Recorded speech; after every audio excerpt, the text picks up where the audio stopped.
This was 1870. As we look around the political landscape in the United States and the world today, there is so much going on, so much deception and deceit.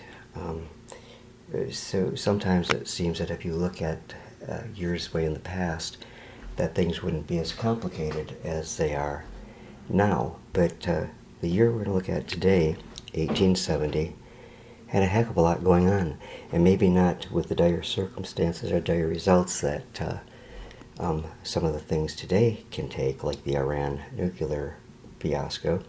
1870 saw a lot of activity, important activity, in the United States. The Civil War was over, and years of healing had begun, and the spirit of the American people was strong, and as a nation, it was decided that we would forge ahead despite the horrors and tragedy of the Civil War.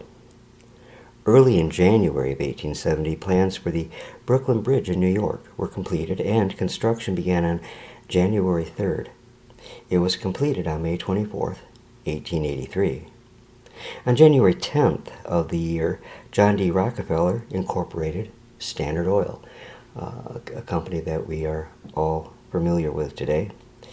And on January 15th, a political cartoon symbolized for the first time as a donkey who was, the Democratic Party that is, as a donkey who was seen in the cartoon to be kicking a lion. So the Democrats have been known as jackass for quite a long time now. And recent years only prove it. Also in January, the SS City of Boston vanished at sea with 177 people on board. No trace ever found. The United States continued its merciless persecution of the Native American as U.S. soldiers attacked a peaceful camp of Pigeon Blackfoot Indians led by Chief Heavy Runner in the Marias Massacre of January 23rd. Virginia rejoined the Union on January 26th and would join other former Confederate states in rejoining the Union that year. In February of that year, actually the 2nd to be exact, the famed Cardiff Giant was revealed as a fraud, and that was carved out of gypsum rather than being a petrified human being. As one of the results of the Civil War, the 15th Amendment to the Constitution was passed, giving rights for African Americans to vote. And also in February 1870, the Army Weather Bureau was established, and the YWCA was founded in New York City. On February 23rd, military control of the Mississippi ends, and it's readmitted of Mississippi, not the Mississippi, excuse me. The state of Mississippi ends, and it is admitted into the Union. Not only did blacks gain the right to vote, but in Utah Territory on February 12th, women were given the right to vote.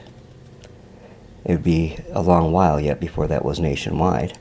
On February 25th, Hiram Rhodes reveals Hiram Rhodes Revels, a Republican from Mississippi, is sworn in as the first black ever to become a U.S. congressman. And also in February, the first pneumatic subway was opened in New York City. And in Japan, the Circle of the Sun, so familiar now, was adapted as the national flag. March of 1870 saw the readmittance of Texas following Reconstruction, and in May, the 12th, in fact, the Canadian province of Manitoba is created in response to Louis Rail's Red River Rebellion. And on June 9th, English novelist Charles Dickens passed away, leaving his final work, The Mystery of Edwin Drood, incomplete. And if you're not familiar with The Mystery of Edwin Drood, check out my programming on here from the series Suspense, where that story is presented. And it's easy to take for granted that Christmas has always been around as a national holiday, but on June 26th, Christmas was made to be a federal holiday. And on July 15th, Georgia became the last final Confederate state to be readmitted into the Union. On September 6th, Louisa Ann Swan of Laravine, Wyoming, became the first woman in the United States to cast a vote legally since 1807. And September also saw the Old Faithful geyser observed by members of the Washburn-Langford-Doane expedition to Yellowstone. Now, November 1st, the United States' newly created Weather Bureau, later named the National Weather Service, made its first official meteorological forecast, and it called for high winds at Chicago and Milwaukee and along the lakes.